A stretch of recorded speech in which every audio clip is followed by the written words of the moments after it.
ಮೂಡಾದಲ್ಲಿ ನಡೆದಂತ ಅಕ್ರಮಕ್ಕೆ ಸಂಬಂಧಿಸಿದಂತೆ ಮುಖ್ಯಮಂತ್ರಿ ಸಿದ್ದರಾಮಯ್ಯ ಅವರ ವಿರುದ್ಧ ನಡೀತಾ ಇರುವಂತಹ ತನಿಖೆಯ ಅಂತಿಮ ವರದಿಯನ್ನ ಲೋಕಾಯುಕ್ತ ಅಧಿಕಾರಿಗಳು ಸಿದ್ಧಪಡಿಸಿದ್ದಾರೆ.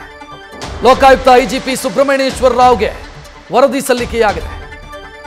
14 ಸೈಟ್ಗಳನ್ನು ಸಿಎಂ ಕುಟುಂಬ ಪಡೆದು ಅದನ್ನು ವಾಪಸ್ ನೀಡಿದರ ಬಗ್ಗೆ ತನಿಖಾ ವರದಿಯನ್ನು ಎಸ್ಪಿ ಉದೇಶ್ ಸಲ್ಲಿಸಿದ್ದಾರೆ. ಕಾನೂನು ತಜ್ಞರ ಜೊತೆ ಚರ್ಚಿಸಿ ರಿಪೋರ್ಟ್ ಅನ್ನ ಪರಿಶೀಲನೆಯನ್ನ ಮಾಡಲಾಗುತ್ತೆ. ಮೊನ್ನೆ ತಾನೇ ಕೋರ್ಟಿಗೆ ತನಿಖಾ ಪ್ರಗತಿ ವರದಿಯನ್ನ, ಅಂದ್ರೆ ಇಲ್ಲಿಯವರೆಗೆ ಎಷ್ಟು ತನಿಖೆಯಾಗಿದೆ ಅನ್ನೋ ತನಿಖಾ ಪ್ರಗತಿ ವರದಿಯನ್ನ ಮುಚ್ಚಿದ ಲಕೋಟೆಯಲ್ಲಿ ಕೋರ್ಟಿಗೆ ಸಲ್ಲಿಕೆ ಮಾಡಲಾಗಿತ್ತು. ಈಗ ಅಂತಿಮ ತನಿಖಾ ವರದಿ ರೆಡಿಯಾಗಿದೆ. ತನಿಖಾಧಿಕಾರಿ ಎಸ್ಪಿ ಉದೇಶ್ ಆ ವರದಿಯನ್ನ ಐಜಿಪಿಗೆ ಸಲ್ಲಿಕೆ ಮಾಡಿದ್ದಾರೆ. ಮುಂದಕ್ಕೆ ಅದು ನ್ಯಾಯಾಲಯಕ್ಕೆ ಸಲ್ಲಿಕೆಯಾಗುತ್ತೆ. ಯಾಕಂತಂದ್ರೆ ನ್ಯಾಯಾಲಯದ ಸೂಚನೆಯ ಮೇರೆಗೆ ನಡೆದಿರುವಂತಹ ತನಿಖೆ ಇದು. ನ್ಯಾಯಾಲಯ ಸೂಚನೆಯನ್ನ ಕೊಟ್ಟಿತ್ತು ತನಿಖೆಗೆ, ಅದರಂತೆ ತನಿಖೆಯಾಗಿ ಸದ್ಯ ಅಂತಿಮ ವರದಿ ರೆಡಿಯಾಗಿದೆ. ಹೆಚ್ಚಿನ ಡೀಟೇಲ್ ನೀಡೋದಕ್ಕೆ ನಮ್ಮ ಪ್ರತಿನಿಧಿ ಪ್ರಜ್ವಲ್ ನೇರ ಸಂಪರ್ಕದಲ್ಲಿ. ಪ್ರಜ್ವಲ್, ಮೊನ್ನೆ ತಾನೇ ಮುಚ್ಚಿದ ಲಕೋಟೆಯಲ್ಲಿ ತನಿಖಾ ಪ್ರಗತಿ ವರದಿ ಸಲ್ಲಿಕೆಯಾಗಿತ್ತು. ಇದು ಅಂತಿಮ ವರದಿನ? ಏನೇನಿರುತ್ತೆ ಈ ರಿಪೋರ್ಟ್ನಲ್ಲಿ? ರಕ್ಷತ್, ಮುಡಾ ಹಗರಣಕ್ಕೆ ಸಂಬಂಧಪಟ್ಟಂತೆ ಈಗಾಗಲೇ ಲೋಕಾಯುಕ್ತ ಅಧಿಕಾರಿಗಳು ಕೂಡ ಒಂದು ವರದಿಯನ್ನು ಸಿದ್ಧಪಡಿಸಿ ಅಂತಿಮ ವರದಿಯನ್ನು ಈಗ ಐಜಿಪಿ ಸುಬ್ರಹ್ಮಣ್ಯೇಶ್ವರ ರಾವ್ ಅವರಿಗೆ ಸಲ್ಲಿಕೆಯನ್ನು ಮಾಡಿರುವಂಥದ್ದು. ಇದರಲ್ಲಿ ಪ್ರಮುಖವಾಗಿ ಜನಪ್ರತಿನಿಧಿಗಳ ನ್ಯಾಯಾಲಯಕ್ಕೆ ಈ ಒಂದು ವರದಿಯನ್ನು ಲೋಕಾಯುಕ್ತ ಅಧಿಕಾರಿಗಳು ಸಲ್ಲಿಕೆಯನ್ನು ಮಾಡಬೇಕಾಗುತ್ತೆ. ಮೈಸೂರು ಲೋಕಾಯುಕ್ತ ಎಸ್ಪಿ ಉದೇಶ್ ಅವರೇನಿದ್ದಾರೆ, ಅವರು ಈ ಒಂದು ವರದಿಯನ್ನು ಸಿದ್ಧಪಡಿಸಿ ಈಗಾಗಲೇ ಐಜಿಪಿ ಅವರಿಗೆ ಸಲ್ಲಿಕೆಯನ್ನು ಕೂಡ ಮಾಡಿದ್ದಾರೆ. ಹಾಗಾದ್ರೆ ಅಂದ್ರೆ 2024 ಸೆಪ್ಟೆಂಬರ್ 25ರಂದು ಜನಪ್ರತಿನಿಧಿಗಳ ನ್ಯಾಯಾಲಯ ಲೋಕಾಯುಕ್ತರಿಗೆ ತನಿಖೆಗೆ ಆದೇಶಿಸಿ ಒಂದು ಆದೇಶವನ್ನು ಕೊಡುತ್ತೆ. ತನಿಖೆಯನ್ನು ಮಾಡಬೇಕು, ಸಂಪೂರ್ಣವಾದಂತಹ ವರದಿಯನ್ನು ಸಲ್ಲಿಸಬೇಕು ಅನ್ನುವಂಥ ಒಂದು ನಿರ್ದೇಶನವನ್ನು ಕೊಟ್ಟಿರುತ್ತೆ.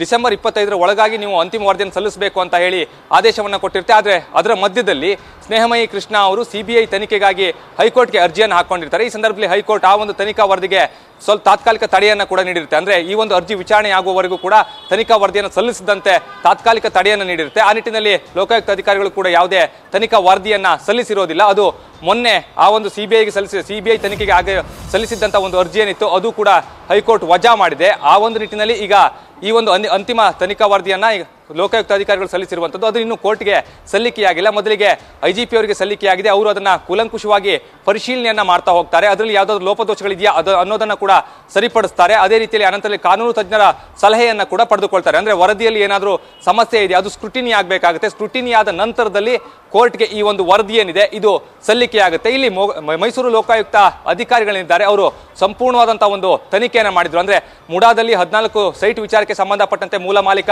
ದೇವರಾಜ್ ಆಗಿರ್ಬೋದು, ಸಿಎಂ ಸಿದ್ದರಾಮಯ್ಯ ಆಗಿರ್ಬೋದು, ಅವರ ಪತ್ನಿ ಪಾರ್ವತಿ ಅವರಾಗಿರ್ಬೋದು, ಅವರೆಲ್ಲರ ಒಂದು ತನಿಖೆಯನ್ನ ಕೂಡ ನಡೆಸಿದ್ರು. ಯಾವ ರೀತಿಯಲ್ಲಿ ಸೈಟ್ ಹಂಚಿಕೆಯಾಗಿತ್ತು ಅನ್ನೋದ್ರ ಬಗ್ಗೆ ಕೂಡ ಮಾಹಿತಿಯನ್ನು ಕಲೆ ಹಾಕ್ತಾ ಬಂದಿದ್ರು. ಅದೇ ರೀತಿಯಲ್ಲಿ ಅಲ್ಲಿನ ಒಂದು ಮುಡಾದ ಮಾಜಿ ಅಧ್ಯಕ್ಷರಾಗಿರ್ತಾರೆ, ಅವರನ್ನ ಕೂಡ ವಿಚಾರಣೆ ಮಾಡುವಂತ ಒಂದು ಕೆಲಸವನ್ನ ಕೂಡ ಮಾಡಿದ್ರು. ಅಂದ್ರೆ ಆಯುಕ್ತರು ಯಾರು, ಆ ಸಮಯದಲ್ಲಿ ಯಾವ ರೀತಿಯಲ್ಲಿ ಹಾಗಾದ್ರೆ ಸೈಟ್ ಹಂಚಿಕೆಯಾಗಿತ್ತು, ಇದೆಲ್ಲದರ ಬಗ್ಗೆ ಕೂಡ ಮಾಹಿತಿಯನ್ನ ಕಲೆ ಹಾಕಿದ್ರು. ಆ ಎಲ್ಲಾ ಒಂದು ಮಾಹಿತಿಯನ್ನ ಕ್ರೋಢೀಕರಿಸಿ ಈಗ ಅಂತಿಮವಾದಂತಹ ವರದಿಯನ್ನ ಐಜಿಪಿ ಅವರಿಗೆ ಸಲ್ಲಿಕೆ ಮಾಡಿರುವಂತದ್ದು. ಅದನ್ನ ಐಜಿಪಿ ಅವರು ನ್ಯಾಯಾಲಯಕ್ಕೆ ಸಲ್ಲಿಕೆಯನ್ನ ಮಾಡ್ತಾರೆ. ಆ ವರದಿ ಸಲ್ಲಿಕೆಯಾದ ನಂತರದಲ್ಲಿ ಅದರಲ್ಲಿ ಯಾವ್ಯಾವ ಅಂಶಗಳನ್ನ ಅವರು ಉಲ್ಲೇಖಿಸಿರಬಹುದು, ಹಾಗೆ ಯಾವ ರೀತಿಯಲ್ಲಿ ಸೈಟ್ ಹಂಚಿಕೆಯಾಯಿತು ಅನ್ನೋದ್ರ ಬಗ್ಗೆ ಕೂಡ ಒಂದು ಸ್ಪಷ್ಟವಾದಂತಹ ಒಂದು ಮಾಹಿತಿ ಅಂದ್ರೆ ಅದು ಕೂಡ ಲಭ್ಯವಾಗ್ತಾ ಹೋಗುತ್ತೆ.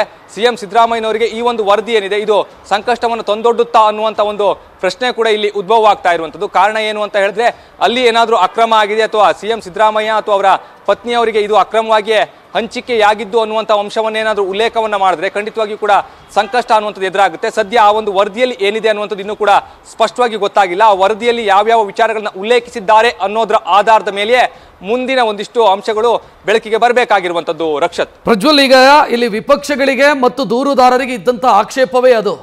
ಲೋಕಾಯುಕ್ತ ತನಿಖೆಯಲ್ಲಿ ಮುಖ್ಯಮಂತ್ರಿ ಸಿದ್ದರಾಮಯ್ಯ ಅವರನ್ನು ರಕ್ಷಣೆ ಮಾಡುವಂತ ಪ್ರಯತ್ನಗಳಾಗಿದೆ. ಕ್ಲೀನ್ ಚಿಟ್ ಕೊಡಬಹುದು, ಬಿ ರಿಪೋರ್ಟ್ ಹಾಕಬಹುದು, ಈ ಆತಂಕ ಇತ್ತು. ಸೊ ಇದೆಲ್ಲದಕ್ಕೂ ಉತ್ತರ ಸಿಗಬೇಕು ಅಂತಂದ್ರೆ ಯಾವಾಗ ಮತ್ತು ಮುಂದಿನ ಪ್ರೊಸೀಜರ್ ಏನು? ಇವೆಲ್ಲದಕ್ಕೂ ಕೂಡ ಉತ್ತರ ಸಿಗಬೇಕು ಅಂತ ಹೇಳಿದ್ರೆ ಮೊದಲು ಅದು ನ್ಯಾಯಾಲಯಕ್ಕೆ ಸಲ್ಲಿಕೆ ಆಗಬೇಕಾಗುತ್ತೆ. ಇನ್ನು 2 ರಿಂದ 3 ದಿನಗಳ ಒಳಗಾಗಿ ಇದು ನ್ಯಾಯಾಲಯಕ್ಕೆ ಸಲ್ಲಿಕೆ ಆಗುವಂತ ಒಂದು ಸಾಧ್ಯತೆ ಏನಿದೆ ಇರುವಂತದ್ದು. ಯಾಕೆ ಅಂತ ಹೇಳಿದ್ರೆ ಸ್ಕ್ರೂಟಿನಿಯನ್ನ ಮಾಡಬೇಕಾಗುತ್ತೆ, ಸಂಪೂರ್ಣವಾದಂತಹ ವರದಿಯನ್ನ ಪರಿಶೀಲನೆಯನ್ನ ಕೂಡ ಮಾಡಬೇಕಾಗುತ್ತೆ.